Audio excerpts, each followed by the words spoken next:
అనుబంధం.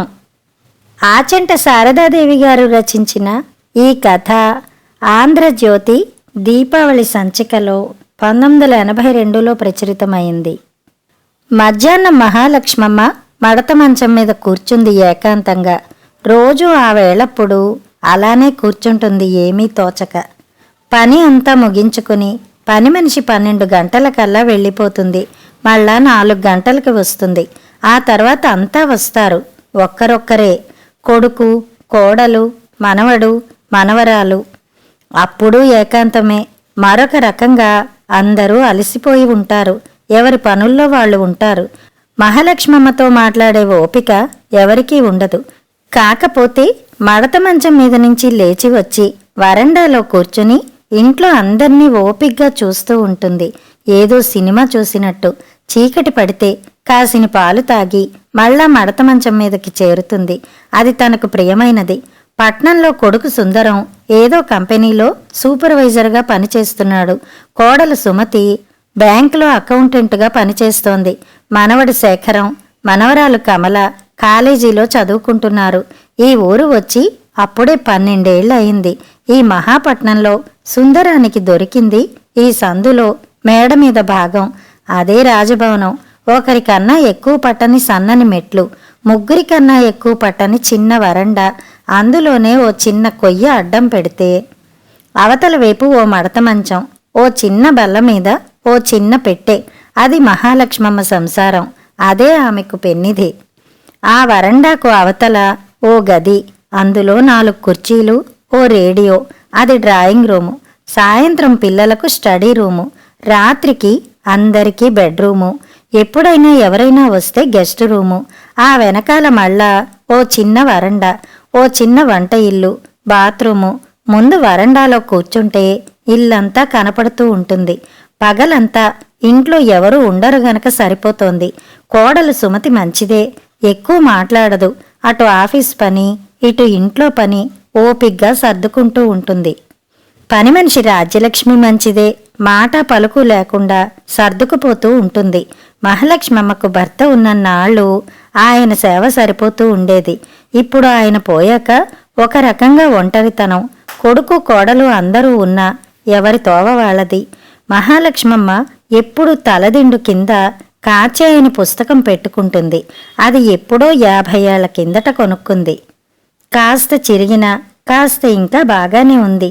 పై అట్ట మాత్రం ఊడిపోయింది. ఆ వేళ కార్తీక పూర్ణిమ. అమ్మతో గోదావరి స్నానానికి వెళ్ళింది.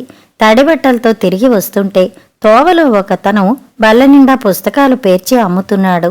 అంతే, తను అలాగే పుస్తకాలు చూస్తూ అక్కడ నిలబడిపోయింది.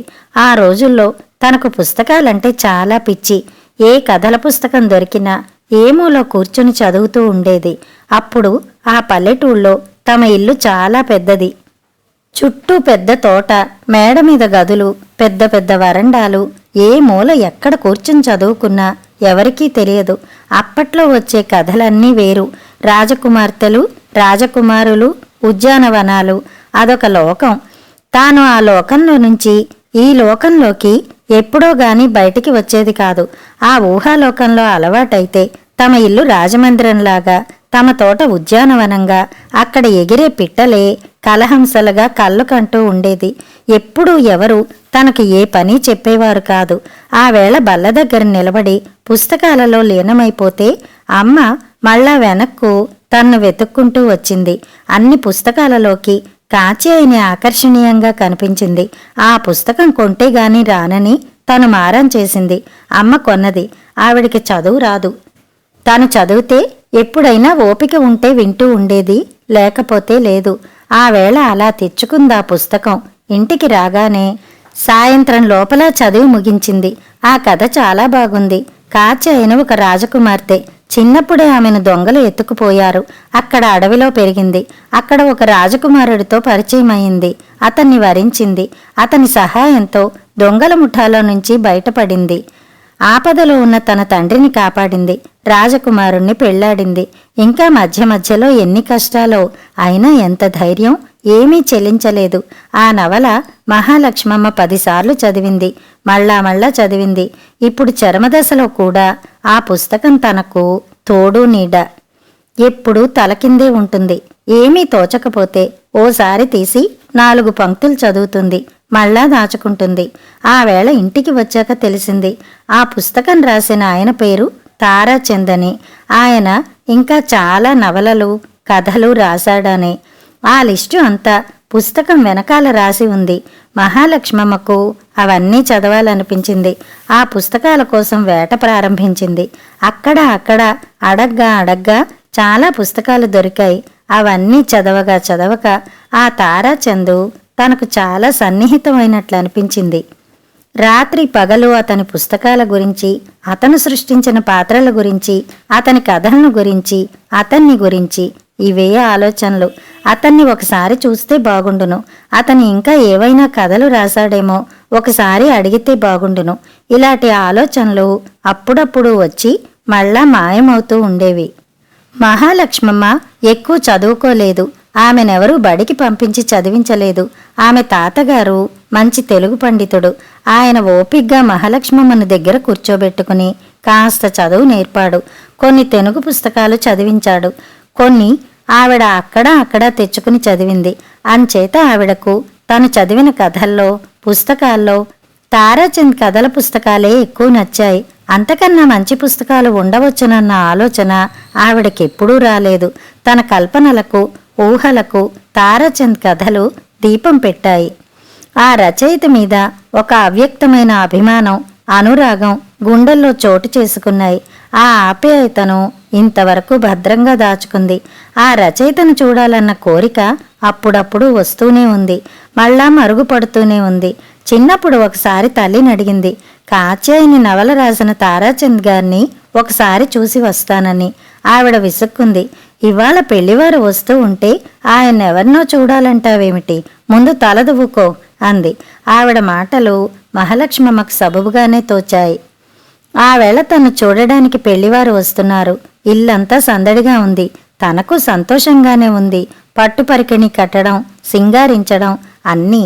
అసలు నిజానికి ఆ తారాచంద్ ఎక్కడ ఉన్నాడో తనకు తెలియదు. ఎవరో చెప్పారు ఏదో ఊళ్ళో ఉన్నాడని. ఎవరినైనా వెంట పెట్టుకుని వెళ్ళి వెతకాలి.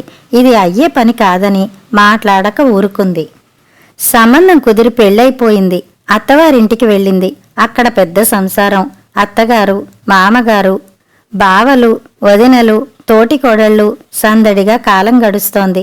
పుస్తకాలు చదవడానికి తీరిక లేదు. కాత్యాయని పుస్తకం మాత్రం కూడా తెచ్చుకుంది, పెట్టెలో దాచుకుంది. ఎప్పుడైనా బట్టలు సర్దుకునేటప్పుడు ఒకసారి తీసి చూసుకునేది, మళ్ళా భద్రంగా దాచుకునేది. అలా రోజులు గడిచాయి. కొంచెం స్థిరపడ్డాక ఆ పుస్తకం భర్తకు చూపించింది. అతన్ని చదవమంది.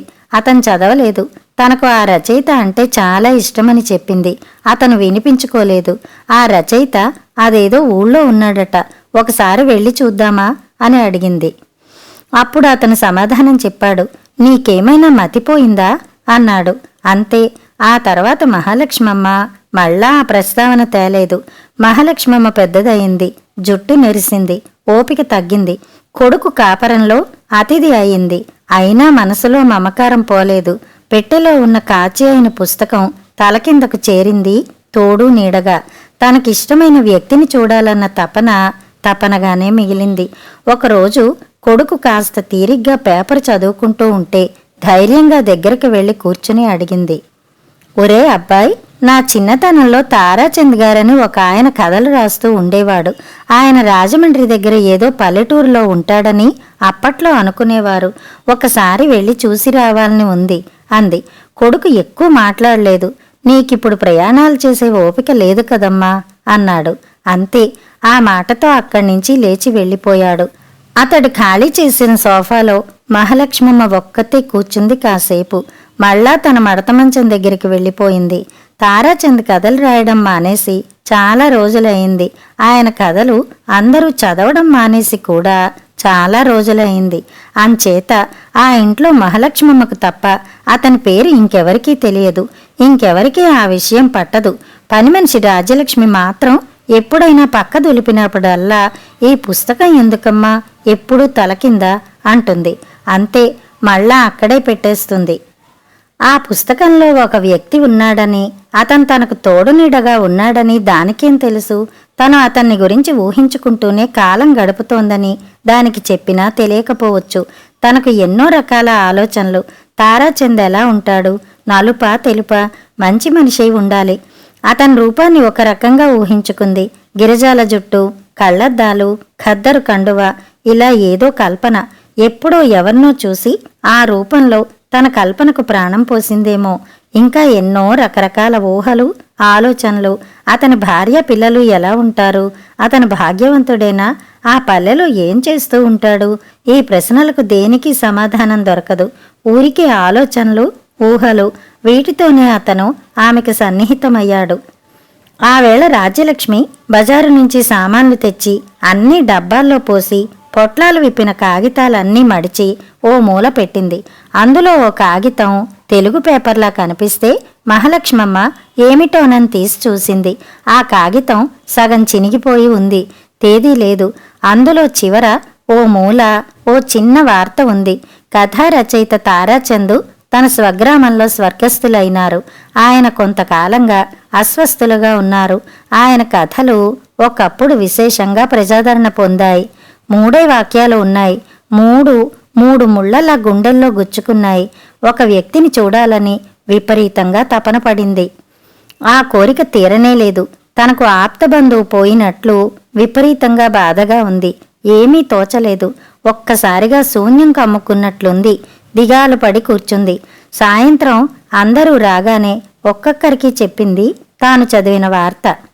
ఎవరికీ ఏమీ పట్టలేదు. వాళ్ల లోకం వేరు.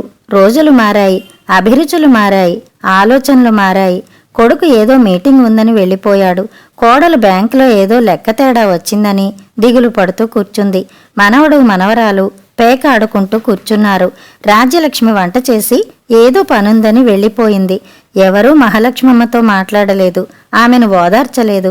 అసలు ఆమెను ఓదార్చవలసిన అవసరం ఉందని వాళ్ళకెవరికీ తోచలేదు. మళ్ళా మడతమంచం, మళ్ళా ఏకాంతం. తన కోసం ఒక అజ్ఞాత వ్యక్తి దుఃఖపడుతోందని తెలిస్తే అతని ఆత్మకు శాంతి కలుగుతుందా ఏమో. తనకు ఆ గదిలో ఆ అపరిచిత వ్యక్తి అక్కడే ఉన్నట్టు అనిపిస్తోంది. ఇప్పుడు ఒంటరిగా ఉన్నట్టు అనిపించడం లేదు. మళ్ళా కాచాయన పుస్తకం తెరిచి మళ్ళా 4 వాక్యాలు చదువుకుంది. మళ్ళా భద్రంగా దాచుకుంది. ఇదొక పెన్నిది, ఎవరికీ అందనిది. ఆమె మనసు తృప్తితో నిండింది. కథ సమాప్తం.